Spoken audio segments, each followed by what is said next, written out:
In November 2015, the US Conference of Catholic Bishops approved a formal statement entitled "Create in Me a Clean Heart, a Pastoral Response to Pornography."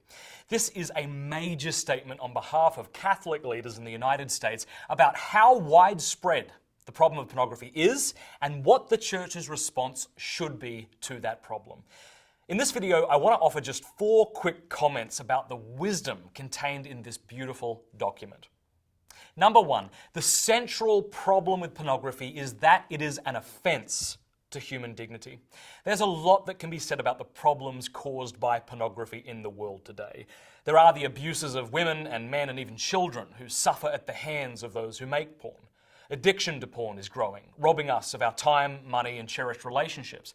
Pornography is literally warping the brains of its users. All of these are problems, to be sure, but the bishop's statement hits the nail on the head when it says that the human body should not be unveiled or treated in a way that objectifies it sexually and reduces it to an erotic stimulant.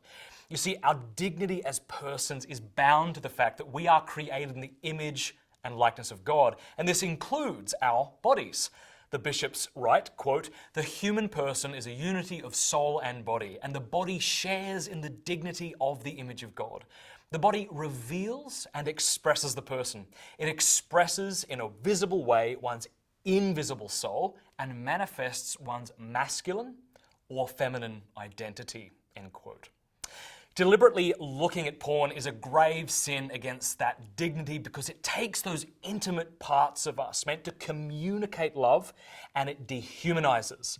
It makes man and woman into objects. This is the central reason why the production and consumption of pornography is wrong. Number 2, as a sin, pornography doesn't travel alone. The bishops are very insightful when they recognize that pornography use is connected to all other kinds of sins, both personally and socially. It encourages masturbation, which isn't a self-giving and fruitful act, but a selfish and sterile one.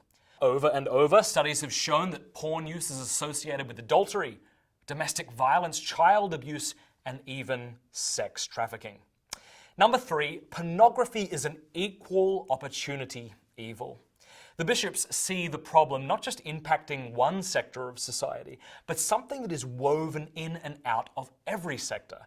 As the paper states, pornography has a range of victims. It exploits the visual magnetism of the male brain, offering men an escape into a world of narcissistic fantasy. It exploits the relational and romantic desires of females, offering women an endless stream of erotic media interactions. It preys upon childhood curiosities, warping the minds of children and youth. It's become a major catalyst for divorce and a major obstacle to really discerning one's vocation in life, whether that be to marriage, the consecrated life, or to the priesthood. Number 4, the church is to be a field hospital for healing. The bishops borrow the language of our Holy Father, Pope Francis, who reminds us of the church's calling to become a field hospital for the wounded. Now, you know what a field hospital is, right? It's the hospital that's set up in the trenches after the battle, as it were. It's not a hospital made of brick and stone that stays in one place, but it's one that actually moves, comes to the wounded. And today we are surrounded by the wounded.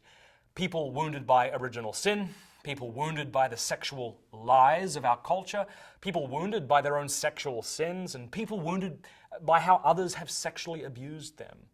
Pornography is not the root, but rather the fruit of the deeper sins and wounds of our modern world, and it's the church's mission to use God's means to help others encounter Christ, the divine physician. The church is the field hospital that gives the ointment of truth, spoken in love to each human person. Listen, it welcomes in pornographic exploiters and the exploited, offering forgiveness and restored dignity.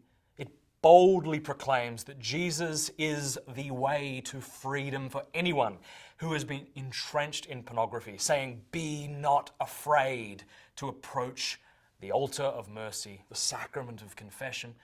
It offers healing for broken marriages and families. I encourage you to read this document. Whether or not you're Catholic, you are going to get a lot out of it. It's called "Create in Me a Clean Heart, a Pastoral Response to Pornography." While the church, of course, has always stood against pornography, this statement is a landmark moment for the church in America that will set our course for many years to come.